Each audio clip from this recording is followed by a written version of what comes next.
Deti, rozprávka už letí. Rýchlo do kúpeľne umyť zuby. Rýchlejšie, aby sme stihli rozprávku. Deti, počkám vás hore, ponáhľajte sa. Už tam budeme. Šup do postele a začíname novú rozprávku. Kde bolo, tam bolo. Dobrý deň, milé deti. Dnes sa budeme učiť niečo o kvetinkách. Kto mi vymenuje nejaký kvet? No Tom, povedz. Rúža. Dobre. No Mini, Margaretka. Super. Ešte niekto vie nejaké? No Juli, Narcis. Super. Tomík, Pupava. Super. Sofinka, Tulipán. No Pepa, Tulipán. To už bolo. No Miki, Slnečnica. Super. No Sofie, Fialka. Super. Teraz sa budeme rozprávať o zvieratkách. Ja poviem zvieratko a vy budete hádať zvuky. Mačička, Tom, povedz nám. Miau. Dobre.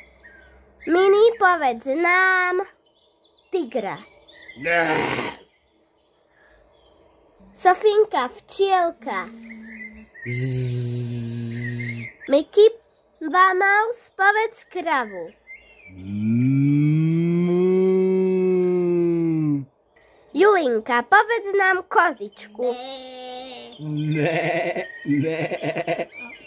Teraz nám budete hovoriť príkladíky. Ja poviem príkladík. Napríklad, teraz to poviem. Jedno jablčko a plus jedno jablčko. Koľko jablčok budete mať? 2. Dobre, Tom. Teraz máte 3 hrušky a spapáte jednu. Koľko vám zostane, Tomík? 2. Správne. A kto nám to dnes prišiel neskôr do škôlky? Škaredé káčatko. No pekne sa usaď. Káčatko, keď si prišlo neskoro, tak nám povedz jeden príkladík. Máš 5 hrušiek a 5 hrušiek ti babka dá. Koľko ti zostanú? No koľko? 9. Nie. 10 je správne. Dobre, a teraz kto vie nejakú peknú básničku? No Julinka, zarecituj nám nejakú. Kominár, kedy si sa umýval, včera večer v sobotu, dnes som nemal robotu. Super! No, Mini, spadla hruška zelená, obila si kolena. Teraz plače na zemi, dobré lieky dajte mi. Ty si hruška nezbedník, nepomôže ti už nik. Veď si dobre vedela, že si ešte nezrelá. Teraz sa zahráme. Budú tam ako takéto obrázky. Toto je napríklad nejaké zvieratko. No Tomík, toto je aké zvieratko? Čo je to za zvieratko? Barán. Super. No Sofinka, toto je aké zvieratko? Koník. Super. A teraz prejdeme na potraviny. Tam si ešte prosí mať zvieratka. Tak ešte si dáme jedno zvieratko. No Julinka, povedz. Kohútik, kuriatka a sliepočka. Super. A teraz prejdeme na tie potraviny. No Miki, toto je čo za ovocie? Jablíčka. No dobre. A toto je čo deti za zeleninu? No Pepa? Mrkvička, uhorka, šalát a redkvička. Dobre, super. No toto čo je, deti, za pitie? No, Sofinka, mlieko, správne. Teraz už pôjdeme spínkať. No, už ste uložení a môžeme si prečítať aj nejakú rozprávku. Napríklad o 3 malé prasiatka. V malej domčeku žili 3 prasiatka. Najstarší brat byl múdry a predvídavý, ale mladší 2 boli leniví a ľahkovážni. Raz od susedov sa prisťahoval vlk. Bol stále hladný.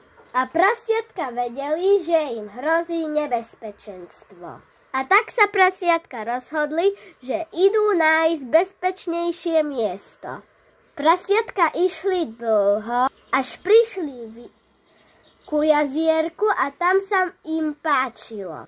Lúka bola plná kvetov a v jazierku si užívali veľa hier. Najmúdrejšie prasiatko sa rozhodlo, že si postaví domček z tehál a hneď sa pustilo do práce. Najskôr si postavili steny, potom si spravilo okná, strechu a komín. 2 mladšie prasiatka si povedali, že najskôr miesto preskúmajú a pohrajú sa. Prostredné prasiatko sa rozhodlo, že si postaví domček s konárikou. Tretie prasiatko si myslelo, že stačí domček so slami. A tak si nazbieralo veľkú kopu slamy a raz, dva postavilo domček. Na konci dňa mali prasiatka hotové a išli spať. Vlk však prasiatka našiel. Priblížil sa slamenému domčeku a veľkým hlasom povedal: Teraz ti ukážem, prasiatko. Nadýchol sa z plných plúc a slama sa rozletela. Prasiatko bežalo do domčeka, aby ho prasiatko schovalo. Vlk sa začal smiať a fúkol aj do druhého domčeka. Prasiatka utiekali ku najstaršiemu prasiatku. Najstaršie prasiatko otvorilo dvere a hneď vlkovi zatvorilo pod nosom. Vlk začal fúkať tak silno, že sa mu až hlava zatočila. Domček stál pevne. Rozhodal sa, že vojde dnu komínom. Prasiatka postavili horúcu vodu do krbu. Vlk spadol dolu komínom do horúcej vody. Jaj, som hlupák a vy ste múdre prasiatka. A tak už vlk nikdy prasiatka nenavštívil.